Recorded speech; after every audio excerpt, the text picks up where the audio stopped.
డబ్బు, అనారోగ్యం, ఉద్యోగం, వ్యాపారం, అప్పులతో బాధపడుతున్నారా? మీకోసమే లాంచ్ యువర్ ఫ్యూచర్ ప్రోగ్రామ్.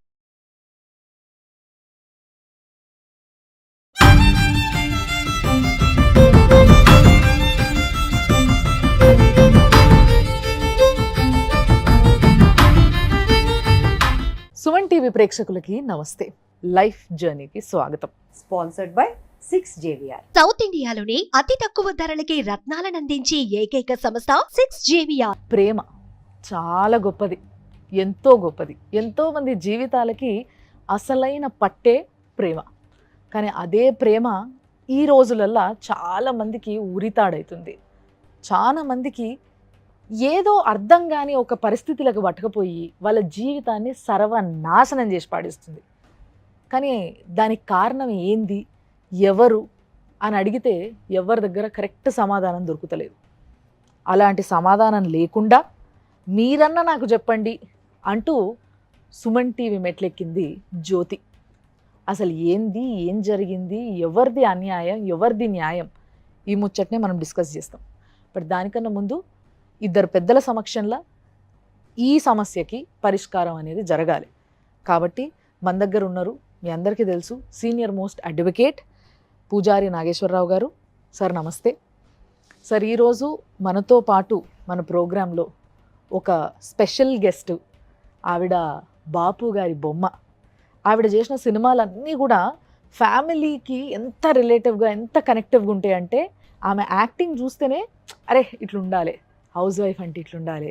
అసలు ఒక సినిమాలో ఉన్నాము, ఒక సినిమా చూస్తున్నాము అన్న విషయం మర్చిపోయి మన జీవితం ఇట్లుంటే ఇంత అందంగా ఉంటే బాగుంటుంది, జీవితంలో ఇలాంటి కష్టాలు వచ్చినప్పుడు ఇట్లా ఎదుర్కొంటే బాగుంటుంది అని అందరు ఇన్స్పైర్ అయ్యే విధంగా ఆవిడ నటించిండ్రు.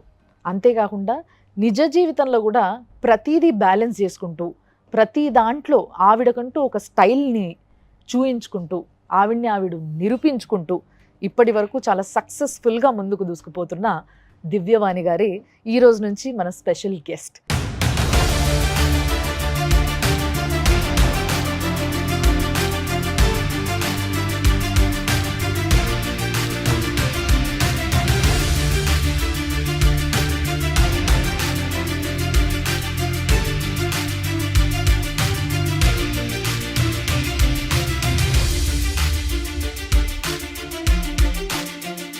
మేము పిలవంగానే వచ్చినందుకు చాలా చాలా సంతోషం. సారు ఆయన ఎప్పుడు కృషి చేస్తున్నారు, ఎప్పుడు సపోర్ట్ చేస్తున్నారు మనకి, పూజారి నాగేశ్వరరావు గారు. సో ఆయనతో పాటు ఈరోజు మీరు కూడా మాకు అదే విధంగా సపోర్ట్ చేయాలని కోరుకుంటున్నాను. అండ్ మన సుమన్ టీవీ ప్రేక్షకులకు కూడానండి, జనరల్గా మనం ఎన్నో ఎంటర్టైన్ ప్రోగ్రామ్స్ చేస్తూ ఉంటాం, చూస్తూ ఉంటాం. ఎస్పెషల్లీ ఈ ప్రోగ్రామ్ నాకు చెప్పిన వెంటనే నేను యాక్సెప్ట్ చేయడానికి 2-3 ఇన్సిడెంట్స్ని ఆ పర్సన్స్ని తీసుకొచ్చి కోర్టులు కానీ, మనకి న్యాయ వ్యవస్థలను కానీ, పెద్దలు కానీ పంచాయతీ చేయలేనివి ఇమీడియట్గా వాటిని సాల్వ్ చేయటం అండ్ వాళ్ళ తరపున న్యాయం జరిగించడం అనేది రియల్లీ అదే hats off to Suman TV. So దానిని బట్టి రావటం ఐ ఫీల్ లైక్ మా రాములమ్మతో వర్క్ చేయటం ఐ ఫీల్ సో హ్యాపీ. అలానే ఎంతో అనుభవం ఉన్న వ్యక్తులు మన నాగేశ్వరరావు గారితో అండ్ చేయటం ఈ టీంతో I feel so happy. Thank you అండి, thank you so much. Please be seated. ఎంతోమంది జీవితాలకి అసలైన పట్టే ప్రేమ. కానీ అదే ప్రేమ ఈ రోజులల్లా చాలా మందికి ఉరితాడవుతుంది. ఆ అబ్బాయి నాకు ఇన్స్టాగ్రామ్లో పరిచయం అయ్యాడు మేడం. 3 days మా ఇంట్లోనే ఉన్నాడు. కలిసి ఉందాం, అప్పుడు ఒప్పుకుంటారు కదా అని అలా చెప్పాడు మేడం. అమ్మని కూడా వద్దనుకున్నావు. తర్వాత నాకు హెల్త్ బాగాలేదు మేడం. కొన్ని రోజులకి ఏమైంది? ప్రెగ్నెన్సీ వచ్చింది మేడం. ఇక్కడ వరకు నువ్వు చేసినది, నువ్వు తీసుకున్న నిర్ణయాలు ఏవైనా కరెక్ట్ అనిపిస్తున్నాయా? కానీ నిన్ను చేసుకుని మీ వాళ్ళకి అందరికీ సుక్కలు చూపిస్తాను అన్నాడు. నువ్వు మొగోడు అయితే చేసుకుంటే మొగోడినా కాదు నీ మెరదల్ని అడిగి వెళ్తాను అడిగాడు. నా లైఫ్ నీ చేతిలోనే ఉంది అని అంటే, పెళ్ళి అయిందా లేదా నీకంటే ఫోటో చూపించాడు మేడం. మరి దాని తర్వాత ఏం చేసినావు? మరి సికింద్రాబాద్ రైల్వే స్టేషన్కి వెళ్ళి చచ్చిపోవడానికి.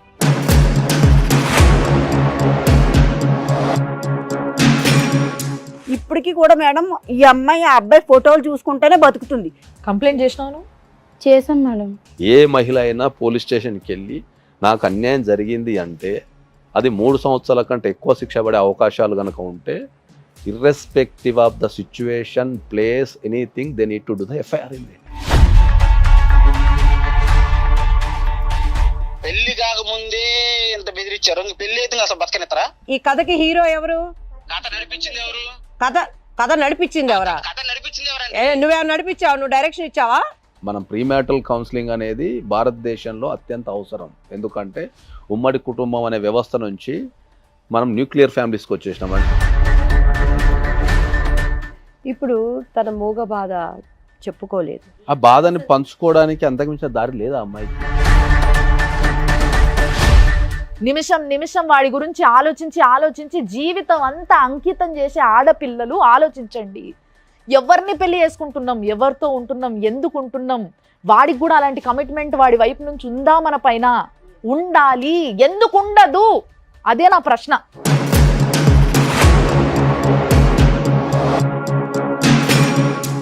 జ్యోతి వచ్చిన సమస్య జ్యోతితోనే అడిగి తెలుసుకుందాం. జ్యోతి నమస్తే. అమ్మ నమస్తే. మీ మమ్మీయా? మా అమ్మగారు మేడం. ఏం పేరమ్మా? మంగాను.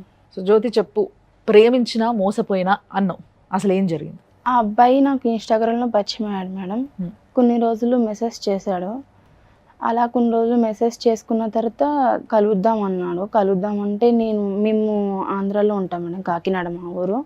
అక్కడ మాది హౌస్ ఉంది, రెంట్కి తీసుకున్నాం. అక్కడికి వచ్చాడు తను, కలిసాము. 3 days మా ఇంట్లోనే ఉన్నాడు. మీ ఇంట్లో ఎందుకున్నాడు? కలవడానికి వచ్చాడు కదా మేడం, మా ఇంట్లోనే ఉన్నాడు. మీ ఇంట్లో పెద్దవాళ్ళు ఎవరు లేరు ఆ టైంలో? అమ్మ వాళ్ళు ఇక్కడ ఉన్నారు మేడం, హైదరాబాద్లో. బేసిక్గా అబ్బాయిని అట్లా ఇంట్లో ఉంచుకోవడం కరెక్టా రాంగ్? నువ్వు చెప్పు. అంటే మా ఇంట్లో అప్పటికి తెలుసు మేడం మాట్లాడుకుంటున్నామని. ఇంట్లో తెలిస్తే తెలిసిందమ్మా, ముక్కు ముఖం తెలియదు కదా నీకు అప్పటి వరకు. ఫస్ట్ టైం కదా, అప్పుడే కదా నువ్వు ఆ మనిషిని కలవడం. మరి ఫస్ట్ టైం కలిసినప్పుడు అంత నమ్మకం ఎక్కడొచ్చింది ఇంట్లో తీసుకొచ్చి పెట్టుకునే అంత? మన సంప్రదాయాలు, కట్టుబాట్లు, పద్ధతులతో మనం పెరిగాం. సో అంత అడ్వాంటేజ్ నువ్వు తనకి ఇవ్వటం అనేది అది ఫస్ట్ మన తప్పు. మా అక్క నేను వర్క్ చేస్తాం మేడం, కుకింగ్ చేస్తాం. అమీర్పేట నీలానగర్లో అక్కడ రూమ్ ఇచ్చారు మేడం. మా అక్కకి హస్బెండ్ లేరు, అక్క నేను పిల్లలు ఉంటాం. అమ్మ వేరే చోట వర్క్ చేస్తారు మేడం. ఓకే. తనకి జాబ్ కావాలని హైదరాబాద్ వచ్చాడు. జాబ్ కూడా లేదు ఆయనకి? చదువుకుంటున్నాడు మేడం. నేను మాట్లాడుతున్న విషయం మా ఇంట్లో తెలిసింది మేడం ఆ అబ్బాయితో. అమ్మ వాళ్ళు వద్దు అది ఇది అని చెప్తే నేను అమ్మ వాళ్ళతో గొడవ పెట్టుకుంటే పెళ్లి చేసుకుంటాడు అది ఇది అని చెప్పి అమ్మతోనే 6 months అమ్మతో మాట్లాడలేదు మేడం. అమ్మని కూడా వద్దనుకున్నావు ముక్కు ముఖం తెలియనితో? అప్పుడు తను హైదరాబాద్ వచ్చాడు కదా మేడం, తను మా రూమ్లోనే ఉన్నాడు మేడం. ఒక 5 months ఇద్దరం కలిసే ఉన్నాం. సెకండ్ అక్క వాళ్ళ హస్బెండ్ తినికి జాబ్ ఇప్పించాడు మేడం. ఓకే. జాబ్ వచ్చేస్తే మ్యారేజ్ చేసేసుకుంటా అని చెప్తే జాబ్ ఇప్పించాడు, చేసుకుంటున్నాడు. అలాగే కొన్ని రోజులు అయిపోయింది మేడం. తర్వాత నాకు హెల్త్ బాగాలేదు మేడం. కొన్ని రోజులకి ఏమైంది? ప్రెగ్నెన్సీ వచ్చింది మేడం. ఇంట్లో చెప్పేస్తా అంటే వద్దు, ఇప్పుడు సెటిల్ అవ్వలేదు కదా, ఇలా చెప్పినా ఒప్పుకోరు అని చెప్పాడు మేడం. సో నీకేమన్నా ఏదన్నా కరెక్ట్ అనిపిస్తుందా? ఇక్కడ వరకు నువ్వు చేసినది, నువ్వు తీసుకున్న నిర్ణయాలు ఏవైనా కరెక్ట్ అనిపిస్తున్నాయా?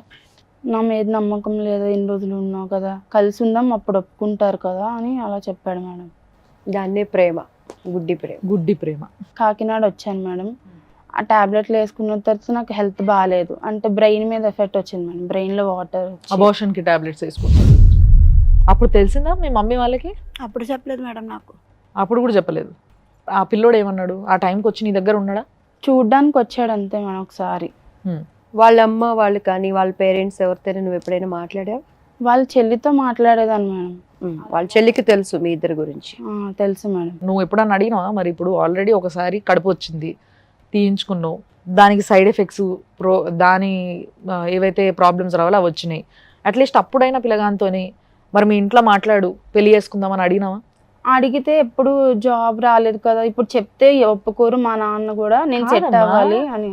ఇద్దరు కలిసి ఇప్పుడు అడ్డం రాని జాబు పెళ్లి చేసుకోనికి ఎందుకు అడ్డం వస్తుంది?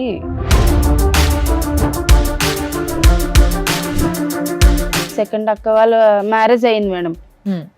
అయితే అక్కడికి కూడా వచ్చాడు మేడం. ఏలూరు వారం రోజులు ఉన్నాడు. మీ రిలేషన్ మధ్యలోకి ఏమని చెప్పి పరిచయం చేసావు?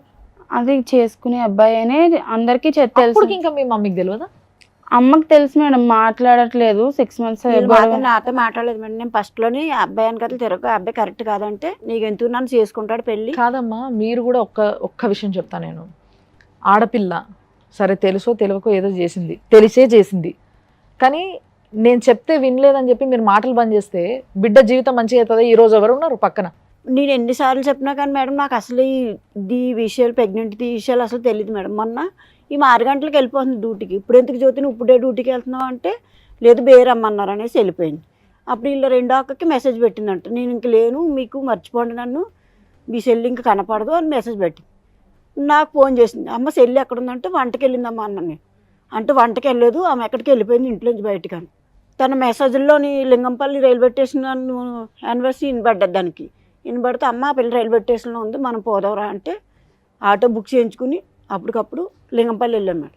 ఇంకా అన్ని ప్లాట్ఫామ్లు ఎతికాము. లాస్ట్ 6వ ప్లాట్ఫామ్ మీద మూల కూర్చుని ఉంది మేడం. పోలీసు వాళ్ళు కూడా ఫోన్ చేశారు మేడం. అక్కడ ఆడికి ఫోన్ చేస్తే నేను చేసుకొని అంటున్నారా, అబ్బాయి పేరేంటి? బ్రహ్మయ్య మేడం. ఆడు పెళ్లి చేసేసుకున్నాక కూడా ఈమెకి మెసేజ్ ఏంటి పెడుతున్నాడు, నిన్ను పెళ్లి చేసుకున్నాను నేను అనలేదు, ఇప్పటికి నేను పెళ్లి చేసుకుంటానని మెసేజ్ పెడుతున్నాడు. మేమందరం తల బాదుకున్నా కానీ పెళ్ళి నన్నే చేసుకుంటాడు, చిన్న నన్నే చేసుకుంటాడని వాళ్ళ బావ ఎంతకన్నా చెప్పాడు. నిన్ను చేసుకుంటూ కూడా అయితే ఈపాటికే చేసుకుంటాడు జ్యోతి, నిన్ను వాడుకుని వదిలేస్తాకే చూస్తున్నాడు అంటే మాతో మాట్లాడతాం మానేసి, వాళ్ళ బావతో మాట్లాడతాం మానేసి. ఇప్పుడు వరకు నువ్వు ఏ డెసిషన్లో మీ అమ్మని ఇన్వాల్వ్ చేయలే. మీ అమ్మ డైరెక్ట్గా చెప్తుంది మీకు ఎందుకు నన్ను పెళ్లి చేసుకుంటాడు, మీకు అనవసరం అని చెప్పి నువ్వు అంత రఫ్గా మాట్లాడినావు తల్లితోని. మరి ఈరోజు మీ మమ్మీని తీసుకొని వచ్చినావు. ఇదేటి బ్రహ్మ ఇప్పుడు ఇలా అంటున్నావు, మరి ఇన్ని రోజులు పట్టించి అమ్మాయిని వాడుకున్నావు కదా, మరి దీనికి న్యాయం చెయ్యి మరి అంటే అలా ఎలా చేస్తారో వాళ్ళేమో చచ్చిపోతాను అంటున్నారు. ఇప్పుడు నేను ఏం చేయాలో నాకు అర్థమవుతలేదు. ఒక స్టేజ్లో నాకు పిల్లని ఎవరు ఇవ్వరనుకున్నాను, అందుకని నేను ప్రేమించాను. ఇప్పుడు మా మేనమామ పిల్ల ఉంది, నేను పెళ్లి చేసుకోవాలి. వాళ్ళ మేనమామ ఉన్నాడో లేదో నాకు తెలీదు, వాళ్ళకి పిల్ల ఉన్నది కూడా నాకు తెలీదు. ఇప్పుడు ఆ పిల్లని ఇచ్చి నాకు పెళ్లి చేస్తానన్నాను అని చెప్పాడు మా అల్లుడి దగ్గర. బ్రహ్మ ఇది నమ్మే విషయం కాదు, మేనమామ ఉన్నాడని నీకు తెలుసు, పిల్ల ఉన్నదని నీకు తెలుసు, కావాలని దీని ట్రాక్లో దింపావు నువ్వు, నీ వాడుకోవడం కోసం దింపావంటే నేను అలా ఏం చేయలేదు, పెళ్లి చేసుకుంటాను అన్నాడు. అయితే చేసుకుని చూపించు అన్నాడు. అనక అయిపోయిన తర్వాత వాళ్ళ నెంబర్ కల్పించాడు, వాళ్ళ అమ్మ వాళ్ళ నెంబర్ మెసేజ్ పెట్టాడు పిల్లకి. పెట్టి కావాలంటే మా అమ్మ వాళ్ళని అడగండి అని అంటే ఆడు ప్లాన్ ప్రకారం గుచ్చేసాడు మేడం. గుచ్చిలో ఈమె దిగేసింది. ఏంటంటే ఆడు వాళ్ళు కాంప్లైంట్ కాల్లో ఉన్నాడు వాళ్ళ బావకి. ఉండి ఈమె ఏమైతే మాట్లాడుతున్నాడు అన్నీ విన్నాడు. ఈయన మేమే గొడవ పెట్టాము అనేసి మా అల్లుడు ఏమన్నాడంటే మరి ఈ పిల్ల చెప్పింది, మేము ఇన్ని రోజులు బట్టి కలిసి ఉంటున్నాము, మీ అబ్బాయి నేను ఇన్ని సంవత్సరాలు బట్టి నాతోటే ఉన్నాడు, మా రూమ్లో ఉన్నాడు అంటే ఏమోనమ్మా మాకు తెలీదు, మాకేం చెప్పలేదు, నువ్వు బ్లాక్మెయిల్ చేస్తున్నావు అది ఇది అన్నాడు. బ్లాక్మెయిల్ ఎందుకు చేస్తున్నాము, ఒక ఆడపిల్ల జీవితం మీద కావాలని మచ్చ చేసుకోదు కదా, మేము తిరిగి ఉన్నాం కాబట్టి నా రూమ్లో ఉన్నాడు కాబట్టి నేను చెప్తున్నాను, మీరు ఒప్పుకోండి, మా ఇంట్లో కూడా ఒప్పించుకున్నాను నేను, మీరు మా వాళ్ళు కూర్చుని మాట్లాడుకుని మా పెళ్లి చెయ్యండి అన్నది. అంటే ఎవడబడతాడుతో రమ్మంటే అలా పోతావా నువ్వు, అలా పెంచారా నిన్ను మీ అమ్మ వాళ్ళని అని అడిగారు. అప్పుడు మా అల్లుడు అన్నాడు, మరి నీ కొడుకుని అలా తయారు చేసి ఊరి మీద పంపిస్తే మరి అమ్మాయిని వాడుకుని వదిలేమని పంపించారు అని అడిగాడు మా అల్లుడు. నేను పెళ్లి చేసుకుంటాను, నిన్నే చేసుకుంటే నేను ఎల్లో చేసుకుంటాను, కానీ నిన్ను చేసుకుని మీ వాళ్ళకి అందరికీ సుక్కలు చూపిస్తాను అన్నాడు. నువ్వు మొగోడు అయితే చేసుకుంటే మొగోడినా కాదు నీ మెరదల్ని అడిగి వెళ్తాను అడిగాడు.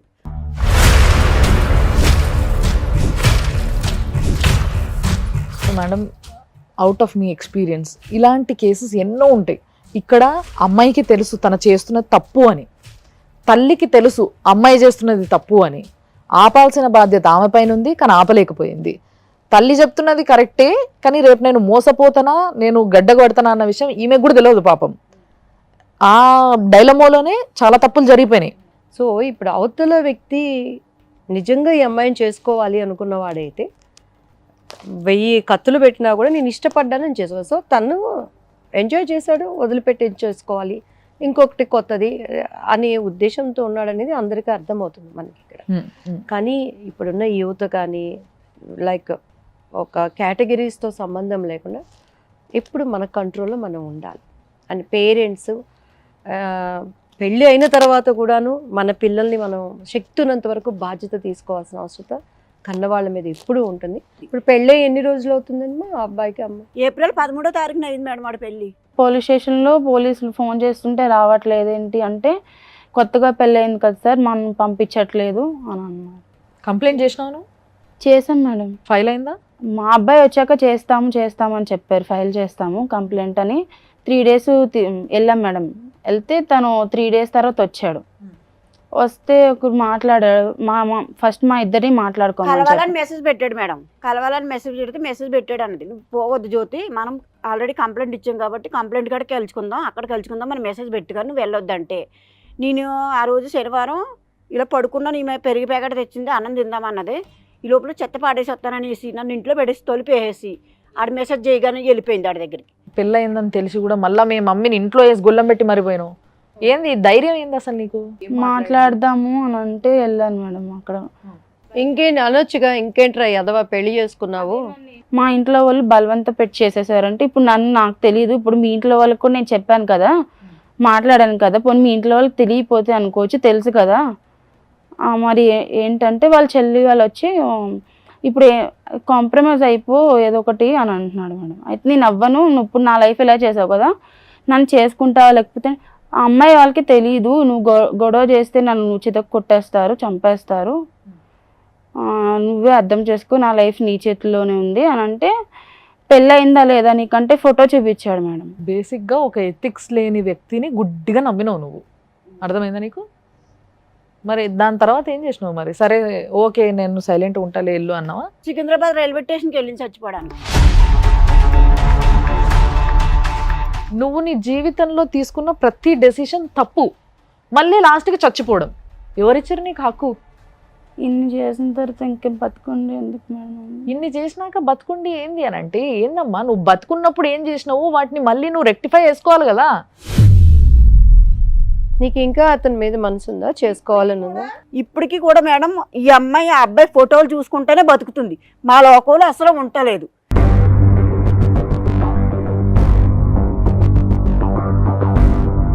సార్ కేసు చాలా విచిత్రమైన కేసు ఇది.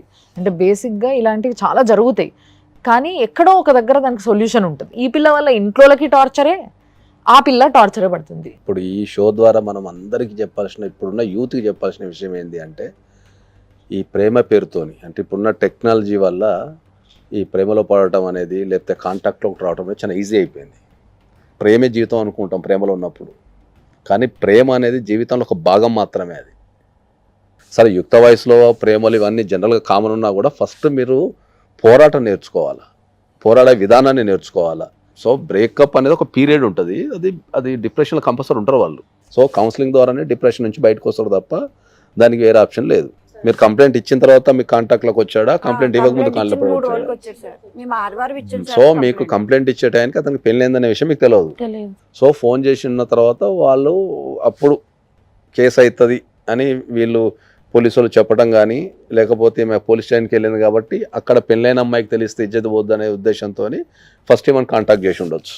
ఏ ఆడపిల్ల అయినా సరే పోలీస్ స్టేషన్కి వెళ్ళినప్పుడు దాంట్లో కనుక 3 years ఆర్ ఎబో శిక్షలు పడే సెక్షన్లు కనుక ఉంటే వితౌట్ ఎంక్వైరీ ఎనీథింగ్ వాళ్ళు ఇమ్మీడియట్లీ ఎఫ్ఐఆర్ చేయాలి. ఓకే, కానీ ఇక్కడ అది కూడా జరగలేదు. అదే అంటున్నా, ఇది చాలా మంది పోలీస్ స్టేషన్లో మనకి ఏం చేస్తారు అంటే, వీళ్ళు దాన్ని సీరియస్గా తీసుకోక దాన్ని కౌన్సిలింగ్ల పేరు మీదనో లేకపోతే సెటిల్మెంట్ పేరు మీదనో మీరు మాట్లాడుకోండి, లేకపోతే ఈ సాక్ష్యాలను ఆ సాక్ష్యాలను చాలా డిలే చేస్తుంటారు. సో ఈ కేసుకు వచ్చారికి ఏమైంది అంటే, దీంట్లో చీటింగ్ అనేది ఉంది. తర్వాత పెళ్లి చేసుకుంటా అని ప్రామిస్ చేసి శారీరకంగా కలవటం అనేది ఉంది. రెండోది అది ఫోర్స్ఫుల్ అబార్షన్ అనొచ్చు, లేకపోతే అవగాహన లేని అబార్షన్ కూడా అనొచ్చు. సో అబార్షన్ అనేది కూడా ఉంది. సో ఒకవేళ ఫోర్స్ఫుల్ అబార్షన్ కనుక ఉంటే వాళ్ళకి జీవితకాలం శిక్ష పడే అవకాశం ఉంది. ఓకే, అంటే ఇప్పుడు ఆ అమ్మాయి చెప్తుంది కదా సార్, టాబ్లెట్లు వేసుకొని తీసేయమన్నారు అని చెప్పేసి. తర్వాత ఎవరినైనా సరే పెళ్లి చేసుకుంటా అని చెప్పి శారీరకంగా కలిస్తే కూడా, అంటే in the promise of marriage కలిస్తే కూడా వాళ్ళకి జీవితకాలం శిక్ష పడే అవకాశం ఉంది. ఇంకా ఆడవాళ్ళకున్న ఒక వెలుసుబాటు ఏంది అంటే 0 ఎఫ్ఐఆర్ అంటారు.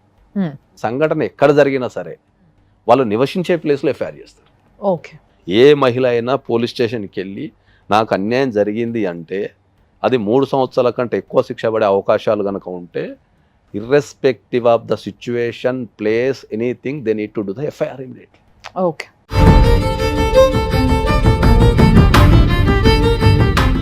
Life journey sponsored by JVR. South ఇండియాలోని అతి తక్కువ ధరలకి రత్నాలనందించే ఏకైక సంస్థ 6JVR. అంటే ఈ విషయంలో ఎలాంటి న్యాయం చేయొచ్చు అనేది ఒక క్లారిటీ అయితే వస్తలేదు. బట్ దానికన్నా ముందు ఒకసారి అటువైపు కూడా మాట్లాడదాం. అసలు వాళ్ళ ఉద్దేశం ఏంది, కావాలని చేసిండ్రా లేకపోతే ఈ అమ్మాయిని ట్రాప్ చేయడం జరిగిందా, అట్లా జరిగిందా అనేది చూద్దాం. హలో హలో నమస్తే అండి. చెప్పండి. ఇప్పుడు ఈ జ్యోతి అనే అమ్మాయి వచ్చిందండి మా దగ్గరికి. చెప్పండి. బ్రహ్మం గారు మీ బావమరిది కదా. అవునండి. సో ఇప్పుడు ఈ అమ్మాయి ఏమంటదంటే, నాకు ఆ అబ్బాయి అంటే చాలా ఇష్టం, ఆ అబ్బాయి నన్ను పెళ్లి చేసుకుంటా అని చెప్పి మోసం చేసిండు, కడుపు చేసిండు అని చెప్పేసి చెప్తుంది. ఆ అబ్బాయికి పెళ్లి అయిపోయిందట. ఈ విషయం మీ అందరికీ తెలుసు, మీరు అందరు వచ్చి మాట్లాడి బెదిరించిపోయారట. బెదిరిలేదండి, ఆ అమ్మాయి కేసు పెట్టింది ఆల్రెడీ. ఆ అమ్మాయి కేసు పెట్టింది. సరే, కేసు పెట్టిన దానికి మీకు దాని వల్ల వచ్చింది ఏం లేదు కదా నష్టం ఇప్పుడు దాకా? ఎందుకు లేదండి, ఇప్పుడు స్టేషన్ లోనే ఉండే, జైల్లోనే. ఎవరు జైల్లో ఉన్నారు? బెమ్మయ్య నిన్న వచ్చి 2 రోజులే ఉంది రిలీజ్ అయ్యి. అవునా? లేదు మేడం, కేసే తీసుకోలేదు. వాళ్ళు లాయర్తో మాట్లాడి డబ్బులు కట్టేసి అక్కడి నుంచి అట్టే తీసుకెళ్లిపోయారు. కావాలంటే ఎఫ్ఐఆర్ కాపీ పోలీస్ స్టేషన్ ఉంది. సరే 420 కేసు కింద 15 రోజులు జైల్లో పెట్టారు. సరే, ఆ ఒక్క కేసు కాదు, ఇంకో కేసు పెట్టినా తప్పలేదులే గానీ ఇప్పుడు ఇంకొక మాట చెప్తా వినండి. చెప్పండి మేడం. ఇప్పుడు ఆడపిల్ల కదా, ఆడపిల్లని పెళ్లి చేసుకుంటా అని మోసం చేయడం మహాపాపం, అవునా కాదా? మరి అట్లాంటప్పుడు మీరు మీ బావమరిదికి అరే పెళ్లి చేసుకోరా అని చెప్పి ఈ పిల్లతో పెళ్లి చేయాలి కదా. ఆ అబ్బాయి 3 ఇయర్స్ నుంచి 4 ఇయర్స్ నుంచి వాళ్ళు రిలేషన్షిప్ లో ఉన్నారంట. మాకు రీసెంట్ గా 1 month 1.5 month అయింది తెలిసి. వాళ్ళ మదర్ ఉన్నప్పుడు అసలు ఆ అబ్బాయి ఎందుకు వస్తుండు, పెళ్లి చేసుకుంటానండు. వాళ్ళ పెద్దోళ్ళు ఏదైనా ఫోన్ చేశారా? 9:30-10 ఇప్పుడు ఫోన్ చేసి మీ అబ్బాయిని ఇచ్చి నాకు పెళ్లి చేస్తారా లేకపోతే కేసు పెట్టమంటావా అని చెప్పి బెదిరించారు. అసలు ఇష్యూ ఏం చెప్పకుండా డైరెక్ట్ గొడవ దిగారు. ఓకే. ఆ అబ్బాయి ఏం చేస్తానంటే అంతకు ముందు వాళ్ళ అమ్మలతో మాట్లాడుకుంటానంట. ఏది ఆ అబ్బాయి డైరెక్ట్ చెప్పలేక ఏదో ప్రయత్నం ఆ అబ్బాయి చేసుకుంటానంట. చేసుకుంటుంటే ఈ అమ్మాయి నమ్మకపోతే వాడు ఆ అబ్బాయి స్క్రీన్ షాట్ తీసి ఆ అమ్మాయి పెట్టిందంట వాట్సాప్ లో. ఆ నెంబర్ తీసుకుని వాళ్ళ ఇంట్లో ఫోన్ చేసి బెదిరించారు. ఎవరైనా పెళ్లి చేసుకోవాలంటే ఫోన్ చేసి బెదిరిస్తారా లేకపోతే వచ్చి ఇంటి దగ్గర వచ్చి మాట్లాడుకుంటారా? ఇప్పుడు అదే ఒకవేళ మీ వైపు అమ్మాయి ఉండుంటే ఆ ఎదురుగోళ్ళు బెదిరిస్తే మీరు ఇట్లే ఆలోచిస్తారా అండి? అసలు మేము ఇప్పుడు దాకా ఎప్పుడు చంపేవాళ్ళం అమ్మాయిని అయితే. మీరు ఒక పెద్ద మనిషిగా మాట్లాడండి. ఫస్ట్ ఒకసారి ఆడపిల్లతో కలిసి ఉన్నాడు, కడుపు చేసిండు అన్న విషయం తెలవంగానే ఇటు మీ వైపు సమానంగా బాధ్యత ఉంటది, వాళ్ళ వైపు సమానంగా బాధ్యత ఉంటది. కూర్చొని పెద్దలు మాట్లాడుకొని వాళ్ళకి పెళ్లి చేయాల్సిన బాధ్యత మీ వైపు ఎంతుందో వాళ్ళ వైపు అంతుంది, వాళ్ళ వైపు ఎంతుందో మీ వైపు అంతుంది. ఆ విషయాన్ని మీరు మర్చిపోతున్నారు. ఫస్ట్ మీరు ఎట్లా మాట్లాడుతున్నారంటే మావాడు మొగోడు ఏదైనా చేస్తాడు అన్నట్టు మాట్లాడుతున్నారు. ఎట్లా చేస్తాడు మొగోడు? పెళ్లి కాకముందే ఇంత బెదిరించారు, పెళ్లి అయితే అసలు బతకనిస్తారా? అంటే ఇప్పుడు ఎవరికైతే ఏ పిల్లకైతే మీరు ఇచ్చి పెళ్లి చేసిండ్రో ఆ పిల్లకి ఈ విషయం తెలిసిన తర్వాత ఆ పిల్ల బతకనిస్తుంది అనుకుంటున్నారా మీరు? ఏంటిది మేడం, ఆ అబ్బాయి పెళ్ళింది, ఈ అమ్మాయి కేసు పెట్టింది, ఏం చేయమంటారు మీరు చెప్పండి. ఇప్పుడు ఈ అమ్మాయి గురించి తెలిసిన తర్వాత ఇంకో అమ్మాయికి కట్టబెట్టారు కదా అబ్బాయిని, అదెంత పాపం తెలుసా మీకు? వాళ్ళకి ఇష్టమే చేసుకున్నారండి. అంటే ఆ అమ్మాయికి ఆ ఎదురుగా అమ్మాయికి చెప్పినరా ఈ అమ్మాయితో కడుపు వచ్చింది అన్న విషయం? చెప్పలేదండి. మరి చెప్పకుండా చేయడం ఎంత పెద్ద నేరం తెలుసా? ఎంత మోసమో తెలుసా మీకు? మాకేం తెలుసు అండి, ఇప్పుడు మేము అంటే పల్లెటూరులో ఉండేవాళ్ళం. ఇంతసేపు మాట్లాడేటివన్నీ మాట్లాడి పల్లెటూరు అంటారు ఏంటండి? పల్లెటూరు అయితే ఏంటి, పల్లె అయితే ఏంటి? మీరు ఒక పెద్ద మనిషిగా పిల్లోడికి బావగా మీరేం చేయగలుగుతారు? న్యాయం చెప్పండి ఒకసారి. మేడం మేము స్టేషన్ లోనే అడిగినాం. స్టేషన్ అడిగితే వాళ్ళు అసలు ఎటు మోసట్లా మాకు కేసే కావాలంటారు, కేసు కట్టించారు. నేను అదే చెప్తున్నా మీకు. ఆ అమ్మాయి నా దగ్గరకు వచ్చింది, ఆ అమ్మాయి ఏమంటది, ఆ అబ్బాయే కావాలంటుంది. మరి ఆ అబ్బాయికి ఇచ్చి ఇప్పుడు పెళ్లి చేస్తారా లేకపోతే కేసు పెట్టుకొని పొండి అంటారా? ఎట్లా చేస్తావేంటండి? మరి ఒక నిమిషం ఇప్పుడు అబ్బాయికి ఇచ్చి పెళ్లి చేస్తాం, ఇప్పుడు మళ్ళీ ఆ అమ్మాయి కూడా కేసు పెట్టింది. మరి అదే కదా, మరి ఆ విషయం ఆ బుద్ధి మీకు ముందుండాలి కదా పెళ్లి చేసేటప్పుడు. ఇప్పుడు ఆ అబ్బాయి కావాలన్నప్పుడు మీరు కేసులు ఎట్టు పెట్టారు? కేసులు పెట్టని ఆ అబ్బాయిని పెళ్లి చేసుకున్నా అని చెప్తే ఏంటండి మీరు ఏం మాట్లాడుతున్నారు? మీకు ఏమైనా అర్థమవుతుందా? ఆ అబ్బాయే కావాలన్నప్పుడు కేసు ఎట్లా పెట్టిండ్రంటే మరి మీరు పెళ్లి చేయకపోయి ఉంటే కేసు పెట్టే వాళ్ళు కాదేమో. మీరే డెసిషన్ తీసుకుంటారా పిల్లోడి విషయంలో? ఇంకెవరైనా తీసుకునే వాళ్ళు ఉన్నారా? చెప్పండి మేడం, నేను తీసుకుని చెప్పండి. మీరేనా? ఆయన కూడా కాదండి, మీరు మాట్లాడమనండి. ఆ అబ్బాయి ఎక్కడున్నాడో తనని మాట్లాడమని. ఒక పని చేయండి, మీరందరూ కలిసి ఒక డెసిషన్ కి రండి. ఆ అమ్మాయికి ఇచ్చి పెళ్లి చేస్తారా? వాళ్ళకి ఓకే ఏమంటారమ్మా? మీరు పెళ్లి చేసుకుంటావా? రెండో పెళ్లి ఇట్స్ నాట్ లీగల్ కదా, ఎలా జరుగుతుంది? ఆ అమ్మాయి చచ్చిపోతా ఉంటుంది కదా మేడం. ఒక్కసారి మాతో దివ్యవాణి గారు ఉన్నారు, ఒక్కసారి మాట్లాడండి మీరు. మీ పేరేంటండి? నా పేరు గోపి అండి. గోపి గారు, ఇప్పుడు వీళ్ళిద్దరూ ఇప్పుడు మీరు మీ బామర్దికి పెళ్లి చేయక ముందే ఈ అమ్మాయి ఆ అబ్బాయి జీవితంలో ఉన్నదని మీకు తెలుసు? మాకు వాళ్ళు ఎన్ని సంవత్సరాలు రిలేటివ్స్ లో అయితే తెలియదండి. మాట్లాడకండి, సంవత్సరాలు వినండి వినండి, నేను చెప్పేది ముందు మీరు వినండి. ఇప్పుడు దాకా మీరు చెప్పింది మేమే, నేను చెప్పేది నువ్వు వినకపోతే వినిపించే రీతిలో వినిపిస్తాం. హలో, చేయండి, అసలు దాంట్లో ఇబ్బంది. నేను చెప్పింది వినాలి ఫస్ట్. నేను అడిగింది నువ్వు క్లారిటీ ఇవ్వు నువ్వు నాకు. వీళ్ళిద్దరికి ఒక సంబంధం ఉన్నదని తెలిసినప్పుడు ఈ అమ్మాయిని పెద్దవాళ్ళు కూర్చోబెట్టి దానిని అసలు తెంచుకోవటం ఆ పెద్దల సమక్షంలో కలిపి ఉండటం అనేది చెయ్యకుండా ఈ అమ్మాయికి తెలియకుండా ఆ అబ్బాయికి వేరే అమ్మాయిని ఇచ్చి మీరు పెళ్లి ఎలా చేస్తారు? ఆ అమ్మాయికి ఎలా చేశారంటే, ఆ అబ్బాయికి చదువుకున్నప్పుడు 12 లక్షలు అప్పు అయిందండి. అంటే ఈ అమ్మాయిని జీవితంలో తీసుకునేటప్పుడు ఆయన్ని గుర్తు రాలేదా? ఆ రోజు ఆ అమ్మాయి ఫోన్ చేసింది, మా అత్త మామలతో బెదిరించారు, అయిపోయింది. బెదిరించడం అనొద్దు, దానిని అడగటవా నువ్వు ముందు అడగటం. చెప్పలేరా? చెప్పు. 12 లక్షలు అప్పు చేశారు. అసలు ఏం చూసి ఆ అబ్బాయిని ఎంత సేట్ చేసినారని వాళ్ళమ్మ ఫోన్ పెట్టేశారు. ఫోన్ పెట్టేసి నీ నుంచి అందరితో మాట్లాడాల్సి వస్తుంది అని చెప్పి ఫోన్ పెట్టేశారు. తర్వాత ఫోన్ చేయను కూడా చేయాల. అంటే 12 లక్షలు అప్పు ఉంది అన్నది తెలియగా మానుకోరు. అది అప్పు లేదని చూస్తే అమ్మంటే మళ్ళీ వచ్చేవాళ్ళే ఇంటికాడికి. అప్పు ఉంటే అప్పు చేసుకున్న వాళ్ళు ఎవరో కట్టుకుంటారు. భార్య అయినా వినయ్య, ఏయ్ చెప్పింది విను. నువ్వు ఏకదమ్మున నువ్వు మైక్ లో మాట్లాడి ఇప్పుడు నేను ఒక్కటి అడుగుతాను నిన్ను. నీ గుండె మీద చెయ్యేసుకొని జ్యోతి స్థానంలో నీ కూతురు ఉంటే నువ్వేం చేస్తావు? వాళ్ళ అంటే అవతల అబ్బాయి ఉన్న పాలు తాగే పసిపిల్లోడా? నువ్వు ఎలా వాళ్ళ సంగతి తెలిసినాక నువ్వు ఎలా ఇంకొక అమ్మాయికి ఇచ్చి ధైర్యంగా నువ్వు పెళ్లి చేస్తావు? ఈ అబ్బాయి జీవితంలో ఈ అమ్మాయి ఉందని ఆ అబ్బాయి జీవితంలో నువ్వు పెళ్లి పెద్దగా నువ్వు ఎలా ఉంటావు? 3 రోజుల క్రితమే జైల్లో నుంచి బయటకు తీసుకొచ్చానండి అని అన్నావు కదా. పెళ్ళాం అడగలేదా జైల్లో ఎందుకున్నావని? ఈ కథకి హీరో ఎవరు? ఈ కథకి హీరో ఎవరు? కథ నడిపించింది ఎవరా? నువ్వేమన్నా నడిపించావు? నువ్వు డైరెక్షన్ ఇచ్చావా? తీసుకురా, బ్రహ్మాయిని లైన్ లోకి తీసుకురా. నువ్వు ముందు ఆహా, పిల్లగాడేమి పాలు తాగే పిల్లోడు కాదు కదా. ఒక ఆడదాని జీవితంతో ఇంకొకటి తెలుసా? వినమ్మా విను బాబు, చెప్పేది విను. ఇక్కడ జ్యోతి చచ్చిపోవటమో పెళ్లి అబ్బాయి వాళ్ళ బ్రహ్మయ్య వాళ్ళ అమ్మ వాళ్ళు చచ్చిపోవటమో కాదు. ఆల్రెడీ అమ్మాయికి టాబ్లెట్స్ ఇచ్చి పొట్టలో ఉన్న ఒక బిడ్డను చంపేశారు. వాళ్ళిద్దరు మేజరు వయసులో అనుకోండి, వాళ్ళ అమ్మకి తెలియదా ఇలా జరిగినప్పుడు తీయకూడదు అని? ఒకరు తీసారనుకో ఎమ్మటే రెస్పాండ్ అయ్యి టాబ్లెట్ తెచ్చినోడికి తెలీదా? ఇప్పుడు ఈ పెద్దవాళ్ళు ఏమంటారంటే నలుగురు మధ్యలో పడిన పాము చావక మానదు. ఒంటరిగా ఉన్న పాము ఎన్నెన్న ఆడిస్తుంది. ఒకటి కాకపోతే ఒకటి కర్రతో కొడితే దాని తల పగలాల్సిందే, తప్పించుకోవడానికి లేదా ఆ పాము. సో ఇప్పుడు సమస్య నలుగురు మధ్యలోకి వచ్చింది కాబట్టి అసలు బ్రహ్మయ్య ఏంటి అనేది మేము మాట్లాడాలి. వాళ్ళిద్దరు మాట్లాడేది తెలిస్తే దానిని బట్టి నిర్ణయం తీసుకుంటాం. ఇప్పుడు ఆల్రెడీ వాళ్ళు కేసు పెట్టారు, ఇంకేదైనా ఉంటే కోర్టులో తెలుసుకుంటాను ఆ రోజు వాళ్ళు తెగే చెప్పారు. బ్రహ్మయ్య ఎక్కడున్నాడో మాకు లైన్ లోకి తీసుకురా. బ్రహ్మయ్య మీద ఆధారపడింది. ఆ అబ్బాయిని మేము తీసుకురావండి, ఎందుకంటే ఆల్రెడీ వీళ్ళు కేసు పెట్టారు. రేపు ఆ అబ్బాయి అడ్రస్ ఎలా చెబితే రేపు వద్దు ఆ అబ్బాయికి ఏదైనా మీరు భరాయిస్తారా? ఇప్పుడు ఆ అబ్బాయి మాట్లాడిన రికార్డింగ్ వీళ్ళ దగ్గర కూడా ఉంది. ఇప్పుడే విన్నా నేను. ఏం మాట్లాడేది వినండి. ఎవడెవడో ఫోన్ చేస్తాను, నేను ఈ టార్చర్ నేను అస్సలు భరించలేను. అది నాకేం అవసరమో, నేనేదో తప్పు చేసిన వాళ్ళ నేను నాకు ఇదే ఇస్తున్నాను, నేను నాకేం అవసరం లేదు. అది నేను ఈ టార్చర్ నేను భరించాల్సిన అవసరం లేదు. ఎవడో ఫోన్ చేసి నన్ను అడగాల్సిన అవసరం కూడా నాకు లేదు. లింగంపల్లి పోలీస్ స్టేషన్ ఫోన్ చేసినప్పుడు నేను ఇంత ఇబ్బంది ఎందుకు పడాలా? నేను కూడా ఏదైతే అదే బతుకోవాలి బతుకుదురు వాళ్ళు కావాలి వస్తారు, నాకు సంబంధం లేదు. ఇంకా అది ఇన్ని రోజులు ఎవరి కోసమైతే ఆగినానో వాళ్ళు కూడా వద్దనుకునే పోతున్నా, ఏదైనా చేసుకుంటాంగా.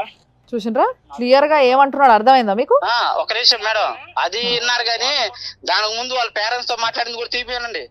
అన్ని ఉన్నాయి, అన్ని వింటా నేను. అన్ని విన్నాయని కాదు, మీరు ఒకసారి నేను వాళ్ళ పేరెంట్స్ తోని వీళ్ళు మాట్లాడినప్పుడు బెదిరించుండ్రు అనేది మీరు అంటున్న మాట అవునా?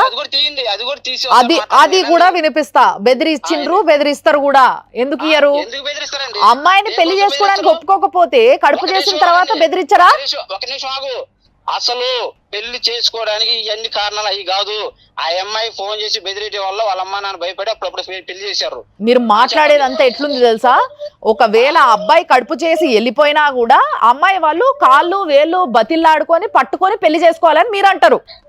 అది కరెక్టా? లేదండి, ఆ ఒక్క నిమిషం అండి, అంత అవసరం లేదు. ఆ అబ్బాయి బతిలాడుకుంటుండు.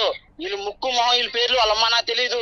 తెలియ ముక్కు మొహం తెలియని వాళ్ళు ఎట్ట ఫోన్ చేసి బెదిరించారు? ఇప్పుడు ఆ అమ్మాయితోని 4 సంవత్సరాల నుంచి మాట్లాడుతూ అమ్మాయితో కలిసి ఉండి ఈ అమ్మాయి వాళ్ళ బావ ఉద్యోగం పెట్టిస్తే ఉద్యోగం చేసిన వ్యక్తి సడన్ గా కనుమరుగైపోయి ఫోన్ ఎత్తకుండా స్విచ్ ఆఫ్ చేస్తే ఆ అమ్మాయి 10 మందికి చెప్తుంది. మరి ఒక నిమిషం, స్విచ్ ఆఫ్ ఎప్పుడు చేసిండు?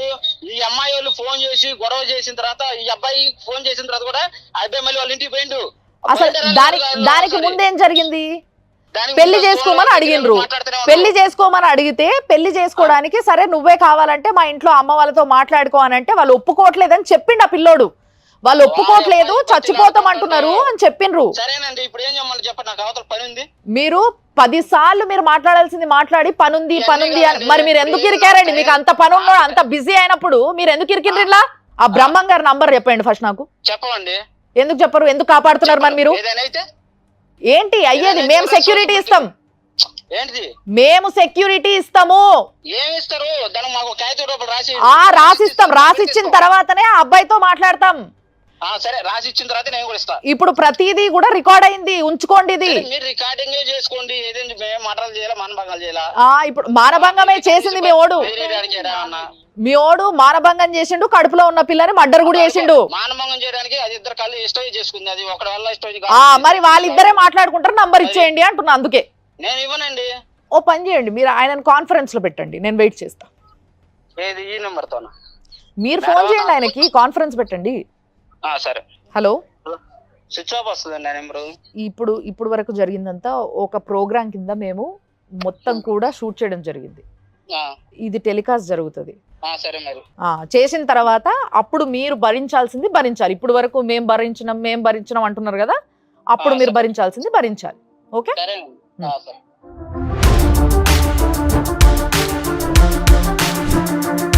సరే, ఇక్కడ 2 విషయాలు. ఒకటి, అబ్బాయికి పెళ్లి చేసిండ్రు, అది వీళ్ళిద్దరి విషయం తెలిసి. రెండోది, ఆయన ఒత్తి వాళ్ళ అమ్మ ఏం చేస్తుంది, వాళ్ళ అమ్మ ఎందుకు మాట్లాడలేదు, వాళ్ళ అమ్మ ఎందుకు ఆ పిల్లని ఆపుకోలేదు. వీళ్ళిద్దరు మేజర్లు కలిసి ఉన్నారు. ఇక్కడ ఒక్కటి ఫస్ట్, సమాజంలో అందరికీ చాలామందికి మ్యాక్సిమం తలకాయలకి పట్టిన పురుగు ఏంది అని అంటే, అమ్మాయిని ఒకలా చూడడం, అబ్బాయిని ఒకలా చూడడం. అబ్బాయి చేస్తే తప్పు కాదు, అమ్మాయి చేస్తే తప్పు. ఇది తరతరాలుగా జరుగుతున్న పెద్ద దరిద్రం. ఈ దరిద్రం ఎప్పుడైతే పోతుందో, అమ్మాయిదైతే శీలం, అబ్బాయికి శీలం ఉండదు. అసలు శీలమే లేదు, దానికి ఒక వాల్యూవే ఉండదు. అబ్బాయి ఒకవేళ 10 మందితో పన్నా కూడా వాడిని పెళ్లి చేసుకునేటోళ్ళు ఉంటారు. ఫస్ట్ ఈ మార్పు అమ్మాయిల్లోనే రావాలా. పెంచే విధానంలో నువ్వు మొగోడివిరా, నువ్వు ఏం చేసినా నడుస్తుంది, ఇది మానేయండి ఫస్ట్. నాట్ ఓన్లీ పిల్లలు, ఇది పిల్లల్లో కాదండి, తెలియకుండానే ఈగో ప్రాబ్లం అనేది భార్యాభర్తల మధ్య కూడా ఉంటుంది. అవును. ఒక ఆడదానికి ఒక స్వేచ్ఛ లేదు. భర్త వచ్చి ఆడదాని ఫోన్ చెక్ చేస్తాడు. నీ ఫోన్ నాకు అవసరమైతే నీకు కండబలం ఉంది కానీ 4 దెబ్బలు కొడతాడు. తన ఫోన్ ఇవ్వాలని అంటే ఇవ్వడు. ప్రతి ఒక్క దీంట్లో కూడా మేల్ ఈగో అనే దాంట్లో పుట్టిన దగ్గర నుంచి వస్తూ అది పెళ్ళైన తర్వాత కూడా కంటిన్యూ అవుతుంది. అవును. ఇప్పుడు ఈ బ్రహ్మయ్య ఇంకొక అమ్మాయిని చేసేసుకున్నాడు. ఇప్పుడు అమ్మాయి పరిస్థితి ఏంటి? అమాయకంగా ఇప్పుడు ఆ అమ్మాయికి అడిగితే తన మేల్ ఈగోని అక్కడ కూడా చూపిస్తాడు. ఈ మాట చెప్తున్నా కదా, నేను ఎప్పుడు ఇలాంటి మాట చెప్పలేదు సార్, కానీ ఫస్ట్ టైం నా జీవితంలో ఒక మాట చెప్తున్నా నేను. ఎలాంటి మాట అంటే, ఒక సంబంధాన్ని తెంచే మాటే చెప్తున్నా నేను. ఇప్పుడు ఆ అమ్మాయి పెళ్లి చేసుకుంది. అమ్మ, ఒకవేళ నువ్వు ఈ ప్రోగ్రామ్ చూస్తున్నట్టయితే నీకు చెప్తున్నమ్మా, అట్లాంటి రీతి రివాయి లేనంతో కలిసి ఉండడం కంటే నోరు మూసుకొని మనదేదో మన లైఫ్ చూసుకోవడం చాలా బెటర్. ఎవడో ఒకడు ఉంటే చాలు కదా మొగుడు అంటే, వాడు ఎవడైనా పర్లేదా? నిమిషం వాడి గురించి ఆలోచించి జీవితం అంతా అంకితం చేసే ఆడపిల్లలు ఆలోచించండి. ఎవరిని పెళ్లి చేసుకుంటున్నాం, ఎవరితో ఉంటున్నాం, ఎందుకు ఉంటున్నాం, వాడికి కూడా అలాంటి కమిట్మెంట్ వాడి వైపు నుంచి ఉందా? మన పైన ఉండాలి. ఎందుకు ఉండదు? అదే నా ప్రశ్న. ప్రీమారిటల్ కౌన్సిలింగ్ ద్వారానే మారుతుంది. ఎందుకంటే మనం ఎన్నో సందర్భాలు చెప్పినప్పుడు ఏంటంటే, మనకి ఇంతకుముందు ఉన్న వ్యవస్థ ఏదైతుందో, భారతదేశ వ్యవస్థలో పెళ్లి అనేది చాలా పటిష్టమైన వ్యవస్థ. ఒక వ్యక్తి చేసిన తప్పు వల్ల 2 ఆడపిల్లలు బలైపోయినారు, 2 కుటుంబాలు ఇన్వాల్వ్మెంట్ అయి ఉన్నాయి, దీంట్లో సామాజిక కోణం ఉంది. ఇప్పుడు అమ్మాయికి ఏదైతే ఉందో ఆయన ఫస్ట్ ఇక్కడ ఉన్న సమస్యను సాల్వ్ చేసుకున్న తర్వాత పెళ్లి చేసుకుంటే బాగుండేది. సో ఏమవుతుందిలే మహా అంటే ఏం చేస్తారు, వాళ్ళకు అండదండలు లేవు, వాళ్ళు పోలీస్ స్టేషన్ తిరగలేరు, మా మీద పోరాడలేరు అనే ఉద్దేశంతో వాళ్ళు పెళ్లి చేసుకొని ఉండొచ్చు. ఇక్కడ ఒక కేసు పడ్డది ఆల్రెడీ. ఈ ప్రోగ్రాం చూడడం ద్వారా కావచ్చు, లేకపోతే వేరే వ్యక్తుల ద్వారా కావచ్చు, ఇప్పుడు ఎవరైతే పెళ్లి చేసుకున్న అమ్మాయి ఉంటుందో ఆమెకు తెలిసి ఆమె కూడా కేసు పెడుతుంది. పెట్టమనే చెప్తున్నా సార్ నేను. ఇద్దరు వ్యక్తులు కేసులు పెడితే ఇటు ఈ కేసు తిరగాల అటు ఆ కేసు తిరగాలి. కాబట్టి మనం అందరికీ చెప్పేది ఏంటి అంటే ఎనీథింగ్ మనం ప్రీమ్యాటల్ కౌన్సిలింగ్ అనేది భారతదేశంలో అత్యంత అవసరం. ఎందుకంటే ఉమ్మడి కుటుంబం అనే వ్యవస్థ నుంచి మనం న్యూక్లియర్ ఫ్యామిలీస్కి వచ్చేసినాం. అంటే ఒకళ్ళు ఇద్దరు ఉండే ఫ్యామిలీస్కి వచ్చేసినాం. ఇంతకుముందు చిన్నపిల్లలు అంటే ఆడపిల్లలు ఏదైనా యుక్త వయసుకు వచ్చిన ఆడపిల్లలలో ముఖ కలవికలతో కూడా వాళ్ళు గుర్తుపట్టేస్తారు. ఏదో ఇబ్బంది ఉంది, ఏదో ఎదురవుతుందని చెప్పి గుర్తుపడతారు. మనం బిజీ లైఫ్లో మనం గమనించం ఎక్కువ. కొంచెం అండర్లైన్ చేసుకోరు. పెళ్ళి అనగానే మంచిగా ఉత్సాహంగా పోయి పెళ్లి చేసుకోవడము, అంగరంగ వైభవంగా చేసుకోవడము, లక్షలు ఖర్చు పెట్టడం కాదు. మనకు ప్రీ వెడ్డింగ్ షూట్ చేస్తున్నారు, అవును. తర్వాత హల్దీ ఫంక్షన్ చేస్తున్నారు, అవును. సంగీత్ చేస్తున్నారు. వాటిపైన పెడుతున్న వీటిపైన శ్రద్ధ ఈ చేసుకున్న పెళ్లి ఏది కూడా 1 వీక్ అంటే ఎక్కువ ఉండాలి. అవును అవును. నేను ఏమంటా అంటే వీటన్నిటిని ఎట్లయితే మీరు భాగం చేసుకున్నారో దాంతోపాటు ప్రీ మ్యారిటల్ కౌన్సిలింగ్ కూడా భాగం చేసుకోవాలి. స్వభావం మగవాడంటేనే స్వార్థం బ్రాకెట్లో. అది రేపు నా కొడుకైనా నా భర్త అయినా ఒక స్వార్థం అనేది మగవాళ్ళలో ఉంటుంది. ఎనీహో బ్రహ్మయ్య ఈ అమ్మాయి జీవితంలోకి వచ్చాడు, మొత్తం ఈ గేమ్ ప్లే. రేపు ఈ అమ్మాయికి చేసినట్టు ఆ అమ్మాయికి కూడా చేయడం అనేది మనకి గ్యారెంటీ లేదు. ఇప్పుడు తన మూగ బాధ చెప్పుకోలేదు. తన భార్య అనే స్థానంలో ఉండాల్సిన దాంట్లో వేరే అమ్మాయి ఉందంటేనే తను ఆల్రెడీ చచ్చిపోయింది కాబట్టి ఈరోజు సమాజంలోకి వచ్చింది. తను ఈ బాధని పంచుకోవడానికి అంతకుమించిన దారి లేదా అమ్మాయికి. ఇప్పుడు తను మానసికంగా బాధ, అవతల ఇంకొక అమ్మాయి ఉంది. ఇప్పుడు ఇలా చేసిన బ్రహ్మయ్యలు రేపు పుట్టకొక్కల్లాగా దీనికి సరి అయిన సొల్యూషన్ ఇచ్చి ఒక భయం అనేది కలిగించకపోతే, మెయిన్ మన ప్రోగ్రామ్ థీమ్ అదే అని నేను అనుకుంటున్నాను. మీరు ఆ వ్యక్తిని ఇక్కడికి తీసుకొచ్చి కోర్టుల చుట్టూ పైగా ధైర్యంగా అంటున్నాడు, కోర్టులో చూసుకుంటామండి అంటున్నాడు. అంటే ఒక 10 ఏళ్ళు జరుగుతుందో 20 ఏళ్ళు జరుగుతుందో జరిగించండి, ఆ అమ్మాయికి ఎంతవరకు ఉండదు. ఈలోపు యువతలు తన భార్య కాబట్టి నీకు తాళి కట్టని, నువ్వు లీగల్ అని తన మభ్య పెట్టుకొని అక్కడ జరిగే సుఖాలు పొందుతూ ఉంటాడు. కాబట్టి దీనికి మీరు చట్టపరంగా వాళ్ళకి మనం ఏం న్యాయం చేయగలము? మనం ప్రధానంగా ఏంటంటే ఈ కేసు పరంగా చూస్తే మాత్రం ఈ అమ్మాయికి 2వ మ్యారేజ్ అనేది ఇన్వాలిడ్ చట్టం ప్రకారం. ఎందుకంటే ఆల్రెడీ వాళ్ళు లీగల్ వెడ్డెడ్ అయిపోయింది కాబట్టి తప్పది. సో నేను ఈ అమ్మాయికి ప్రధానంగా చెప్పేది ఏంటి అంటే, నువ్వు ఫస్ట్ నీ మైండ్లో ఏదైతే చనిపోవాలనే ఆలోచన ఉందో ఫస్ట్ దాన్ని మైండ్లో నుంచి తీసేయి. ఓకే, బ్రేకప్ జరిగినప్పుడు కంపల్సరీ డిప్రెషన్ ఉంటుంది. ఆ డిప్రెషన్ నుంచి బయటకు రావడానికి కావాల్సిన చర్యలు నువ్వు చేయాలా. రెండోది, మేము ఇంతకుముందు మనకు మేడం గారు చెప్పినట్టు ఏంటి అంటే, ఈ ప్రోగ్రాం అనేది ఎవరైతే ఇబ్బందులలో ఉన్నారో, ఎవరైతే ఇది ఉన్నారో వాళ్ళకు మనము సహాయం చేయడానికి రూపొందించిన ప్రోగ్రాం ఇది. ఈ ఒక ప్రోగ్రాం ద్వారా, ఎందుకంటే చట్టాన్ని కూడా చెప్తున్నాం దీంట్లో. చట్టం ఏముంది దాంట్లో, ఒక వ్యక్తిగత సమస్యలతో పాటు కౌన్సిలింగ్తో పాటు చట్టాలు ఎట్లా పనిచేస్తాయి. చాలామందికి భారతదేశంలో చట్టాల మీద అవగాహన లేదు. ఆ అమ్మాయి నిలబడగలిగే పోరాటం ఉంటే నేను డెఫినెట్లీ అయితే శిక్షిస్తాను. కోర్టు ద్వారా డెఫినెట్లీ అయితే ఆ అబ్బాయిని జైలుకు పంపించే బాధ్యత నాది. ఇప్పుడు తాత్కాలికంగా పోయినా పర్మనెంట్గా అయితే పంపిస్తాను. మీకు ఏమన్నా మాట్లాడాలా, ఏమన్నా ఇబ్బంది ఉంది అనుకుంటే, ఈ కౌన్సిలింగ్ సంబంధించిన ఇబ్బంది ఉంటే మీకు అయితే వాళ్ళు డెఫినెట్లీ యాజ్ ఏ ఆడపిల్ల కాబట్టి వాళ్ళు సహాయం చేస్తారు. సో తన డెసిషన్ పైన ఏం చేయాలనేది ఆధారపడి ఉంది సార్. తనకు కూడా కొంచెం టైం ఇచ్చి ఆలోచించుకొని తర్వాత ఆమె మన దగ్గరికి రావచ్చు. సో సంపూర్ణంగా నీకు హెల్ప్ చేయడానికి మేము రెడీ ఉన్నాం. కానీ దానికి తగ్గట్టుగా నువ్వు ఇవ్వాల్సిన మాట ఏంది అని అంటే, చచ్చిపోతా అనే మాట నీ నోట్లకెళ్ళి రావద్దు. నీ తల్లిని నువ్వు చూసుకోవాలి, నీ తల్లిని నువ్వు చూసుకోవాలి. అరే సుమన్ టీవీ ద్వారా వెళ్ళిందని తనకు కూడా ఒక భయం వస్తుంది. ఇప్పుడు ఈ జరిగేదంతా రేపు తన భార్య కూడా చూస్తుందిగా, ఏంటి జరుగుతుందని చూసి. చట్టాలు పెద్దలు ఉన్నారు కాబట్టి నువ్వు ఎప్పుడు కూడా గట్టిగా ఉండాలి. ఏమా, చావు అనేది నీ డిక్షనరీ నుంచి తీసివేయాలి. జరిగింది చెయ్యి, ప్రామిస్ చెయ్యి. నువ్వు నిలబడాలి, సాధించాలి. నిలబడమ్మా, గట్టి నిలబడు. నాకే మీ సుమన్ టీవీకి వచ్చాను అంటే నేను మీ షోలు చూసే వచ్చాను మేడం. అందరికి న్యాయం చేయడం చూసే వచ్చాను మేము ఇక్కడికి. నువ్వు పోరాడితే నీకు న్యాయం చేయడంతో పాటు లోకానికి చూపించేది అని అంటే ఇన్స్పైర్ అవుతారు. లోకానికి ఎంతో మందికి ఇలాంటి బ్రహ్మయ్య లాంటి వ్యక్తులు ఉంటే కనుక భయపడతారు. ఓహో, ఒక ఆడపిల్లకి అన్యాయం జరిగితే నన్ను జైలుకు పంపిస్తారా, ఓహో నేను ఒక కట్టుకున్న భార్యకి అన్యాయం అయిపోతానా, కుటుంబానికి అన్యాయం అయిపోతానా అని తెలుస్తుంది. మీ వాళ్ళని తీసుకురా, మా పెద్దలను తీసుకొస్తాను నేను. మీ ఊరికి మమ్మల్ని రమ్మంటారా లేకపోతే మీరు వస్తారా మా ఊరికి? మా అమ్మా ఊరితో ఆయన కూడా ఏం లేదమ్మా, సంప్రదిస్తామని ఇప్పుడు ఈ చెప్పారు. అమ్మాయి నుంచి తప్పించుకోవడానికి ఏంటంటే 12 లక్షల అప్పు క్రియేట్ చేసిన అంతే. సో ఇండైరెక్ట్గా ఏంటంటే ఒక 12 లక్షలు ఇస్తే మీ అమ్మాయిని చేసుకుంటాము అనే విషయాన్ని వాళ్ళు ఇండైరెక్ట్గా వీళ్ళు కన్వే చేశారు అంతే. సో నువ్వు చావు అనే దాంట్లోంచి బయటికి వస్తే సార్తో మాట్లాడి మనం పెద్దవాళ్ళందరి సమక్షంలో కోర్టు ఇక్కడ ఎఫ్ఐఆర్ ఫైల్ చేస్తారు, బ్రహ్మయ్యని తీసుకొచ్చి ఇక్కడే పెడతారు. అసలు బ్రహ్మయ్య మనసులో ఏమున్నది, ఎందుకు ఇట్లా చేసావని నీ డిసిషన్ బట్టి క్షమించి వాళ్ళని వదిలేయటమా, లేదు శిక్ష పూరితంగా తను శిక్ష అనుభవించటమా, అది ముందు మనం ఆలోచించుకొని ఫస్ట్ ఇది ఎందుకు ఇంత మేము కష్టపడి చేసాం తెలుసా? ఒక ప్రాణాన్ని కాపాడటానికి, నిన్ను కాపాడటానికి మాత్రమే. సో చూసిండ్రు కదా, ఇది ఈరోజు లైఫ్ జర్నీ.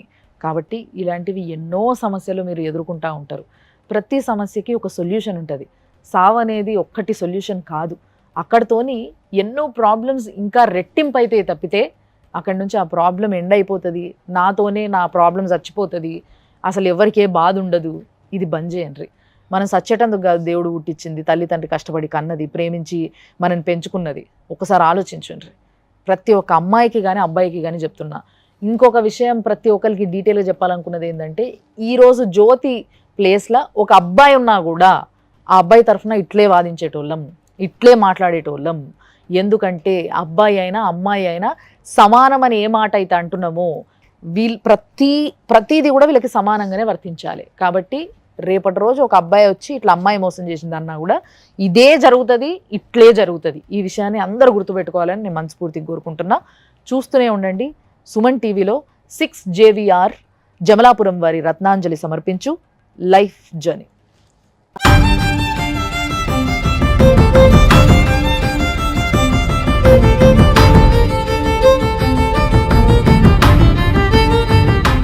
యాంకర్స్ డ్రెస్ కటసి sari house, OU colony, Shaikpet, Hyderabad.